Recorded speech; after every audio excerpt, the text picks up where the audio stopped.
রাধে রাধে বন্ধুরা, good morning. কেমন আছো তোমরা সবাই? আশা করি ভীষণ ভালো আছো। আমরাও বেশ ভালো আছি। আজকের ভিডিওটা তোমাদের সাথে শেয়ার করব মধ্যবিত্ত সংসারে যেভাবে গড়ে ওঠে আর আমাদের ঘরের কাজ কতটা কি হয়েছে সেটাই তোমাদের অল্প অল্প একটু শেয়ার করব। প্রত্যেক দিনের মতো আজকে ভিডিওটা ওই সকাল থেকেই শুরু করেছি, মানে আমি ঠিক যেমন টাইম থেকে শুরু করতে পারি আর কি।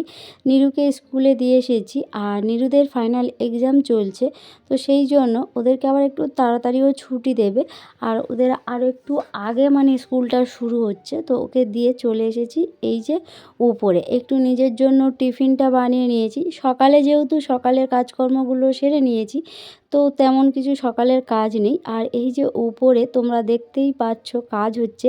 আমার সেই যে ছাদটা, সেই ছাদটা আর নেই, মানে সেটা একটা মানে ঘর হচ্ছে, তো নানান জিনিসপত্র রয়েছে ওদিকটাতে, মানে তো ঘর আগে কিছুটা উঠেই ছিল আর এদিকটাতে পুরো ফাঁকা ছিল, তো সেদিকটাতেই ঘরগুলো শুরু হয়েছে। আর এই যে ঘরগুলো অর্ধেকের বেশি মানে উঠেই গেছে। আর তোমরা যারা আমার শর্ট ভিডিওটা দেখেছো সেখানে আমি তোমাদেরকে জানিয়েছিলাম যে এই যে ঘরের কাজ হচ্ছে বা নিরুর সামনে এক্সাম ছিল, মানে এখন নিরুর এক্সামটা চালু হয়েছে, তো তখন তো ফাইনাল এক্সাম মানে একটু পড়ানোরও চাপ থাকে, তো সেই সব কারণে তোমাদের সাথে এই বড় ভিডিওগুলো শেয়ার করে উঠতে পারিনি বা কোনো ভিডিওই তোমাদের সাথে শেয়ার করে উঠতে পারিনি। আর এই সমস্ত ভিডিওগুলো একটু মানে যে একদিনের না, একটু একটু করে তোলা আর কি। তো তারপরে ওই যে রুমটা তোমাদেরকে দেখাচ্ছিলাম, ওই রুমটা আমাদের মানে ওটা একটা রুমই হচ্ছে, মানে নিচে যেমন ওই রকমই সমস্তটা হচ্ছে। তো যখন ওটা পুরোপুরি হয়ে যাবে তো তোমাদের সাথে শেয়ার করব। আর তারপরে ওই যে নীরুর পাপাও চলে এসেছিলো ডিউটি থেকে, আর এসে কিছু কিছু জিনিস আনার ছিল বা এনেছিল, সে সমস্ত টাকাগুলো দিতে হবে বলে তো ও টাকাগুলো নিয়ে যাচ্ছিল। আসলে কি বলো তো, আমরা মধ্যবিত্ত সংসারে যে একটু একটু করে সঞ্চয় করা জমানো জিনিসগুলো কখনো কখনো এই সমস্ত কাজে বা কোনো স্বপ্ন যদি পূরণ করতে যায় না, মানে এক নিমিষে শেষ হয়ে যায়, তাই না?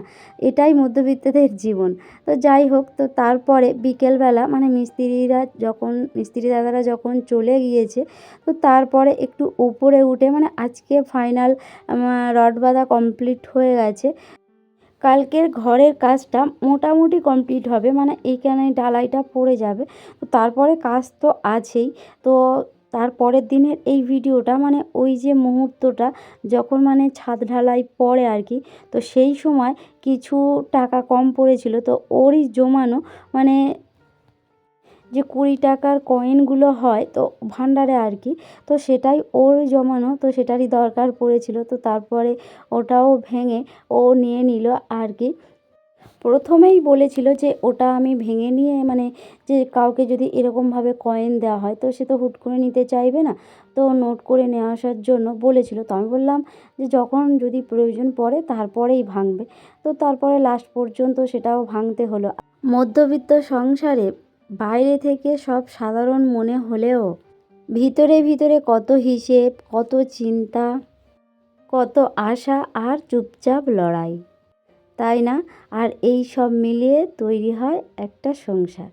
যাই হোক, আর আজকের সেই ঢালাইয়ের দিন ছিল, তো মা মানে উপরে যেটা ফার্স্ট কাজ করতে হয়, তো মা আগের ছাদেও করেছিল, তো এই ছাদটাতেও মা ফার্স্ট কাজটা করছিল, তো সেটাই একটু তোমাদের সাথে শেয়ার করলাম। আর ওই দিনটাতে আরও অনেক ব্যস্ত হয়েছিলাম, তো সেই জন্য খুব একটা ভিডিও তোমাদের সাথে সেদিনটারও নিয়ে উঠতে পারিনি।